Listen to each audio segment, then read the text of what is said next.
ಇಂದು ಸಿದ್ದರಾಮಯ್ಯ ಬೆಳಗಾವಿ ಜಿಲ್ಲಾ ಪ್ರವಾಸ, ಜಿಲ್ಲಾ ಮಟ್ಟದ ಅಧಿಕಾರಿಗಳೊಂದಿಗೆ ಸಿಎಂ ಮೀಟಿಂಗ್, ಸಭೆ ಮುಗಿಸಿ ಇಂದೇ ಬೆಂಗಳೂರಿಗೆ ವಾಪಸ್.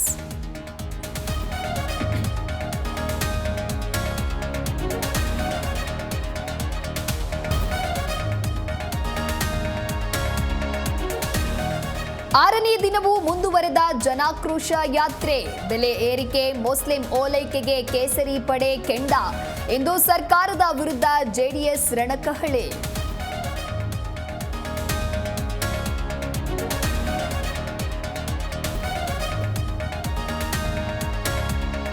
ಬೆಂಗಳೂರು ಪೇಟೆ ಕರಗಕ್ಕೆ ಕೌಂಟ್ಡೌನ್, ಬೆಳಗ್ಗೆಯಿಂದಲೇ ಧರ್ಮರಾಯ ಸ್ವಾಮಿ ದೇಗುಲದಲ್ಲಿ ವಿಶೇಷ ಪೂಜೆ, ಸಿಎಂ ಡಿಸಿಎಂ ಸಚಿವರಿಗೆ ಆಹ್ವಾನ.